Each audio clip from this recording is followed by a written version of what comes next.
Hi అండి. Welcome to our channel Sivareddy పగడాల. ఇప్పుడు మామూలుగా సరే మనం ఒక వ్యాపారం చేస్తున్నాం అనుకో.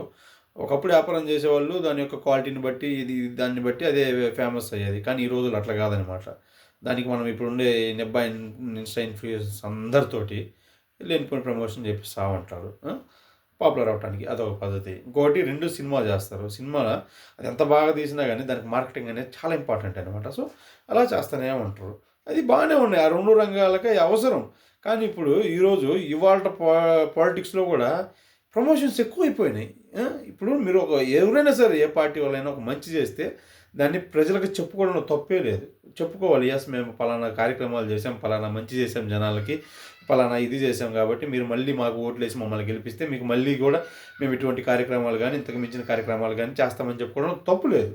అది అంతవరకు బానే ఉంది చెప్పుకోవడంలో. కానీ మితిమీరిన ప్రమోషన్స్, మితిమీరిన భజనలు ఇయన్నీ నేను ఎందుకు చెప్తున్నానంటే, ఈ మధ్యకాలంలో చూసుకుంటే ఇది నిన్న 1,200 కోట్లు ఎన్నో ఫీజు రీయింబర్స్‌మెంట్ నిధులు విడుదల చేసినారు. దానికి బానే ఉంది. ఈ విడుదల చేసినారు. ఎప్పటినుంచో పిల్లలు ఇబ్బంది పడిపోతున్నారు. ఫీజు రీయింబర్స్‌మెంట్ విడుదల అవ్వక ఆల్రెడీ ఇయర్ ఎండింగ్‌కి వచ్చేసినారు. వాళ్ళు వెళ్ళిపోవాలంటే సర్టిఫికేట్లు అడ్డం పెట్టుకొని వాళ్ళని బెదిరింపులు చేస్తున్నారు. చాలామంది ఇబ్బంది పడుతున్నారు. ఒక 1,200 కోట్లు అయితే విడుదల చేసినారు.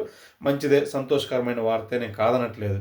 దానికి పాలాభిషేకాలు, గజమాలలు, చిత్రపటాలకు నడి రోడ్ల మీదకొచ్చేసి వాళ్ళందరూ ఏమి నార్మల్ జనాలైతే ముమ్మాటికి కానే కాదు. వాళ్ళంతా ఈ నారా లోకేష్ భజన బృందం. ఈ భజన బృందం ఇయ్యాలనే కాదు. ఇంతకుముందు తల్లికి వందనం ఇచ్చినప్పుడు భజన బృందం ఇంతే చేసింది. డిఎస్సి పోస్టులు రిలీజ్ చేసినప్పుడు ఇంతే చేసింది. మన పోలీస్ కానిస్టేబుల్ నియామకాలప్పుడు ఇంతే చేసింది.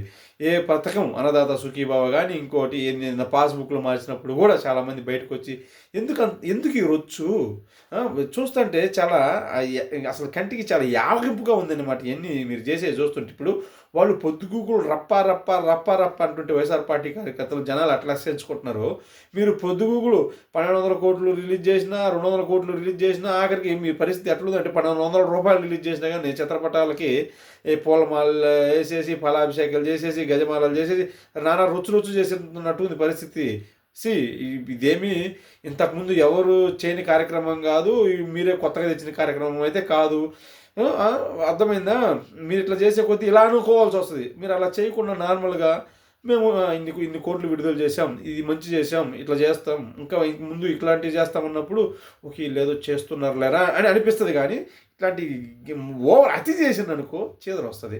దయచేసి ఈ అతి పనులు తగ్గించండి.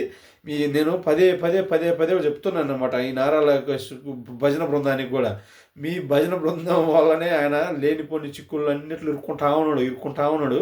మీ అతి తగ్గిస్తే ఆయనకు బాగుంటుంది, ఆయన భవిష్యత్తుకు బాగుంటుంది. ఈ నారా లోకేష్ కూడా భజన బృందాన్ని కంట్రోల్లో పెట్టుకోవాల్సిన అవసరం చాలా అంటే చాలా ఉంది. Okay, thank you so much.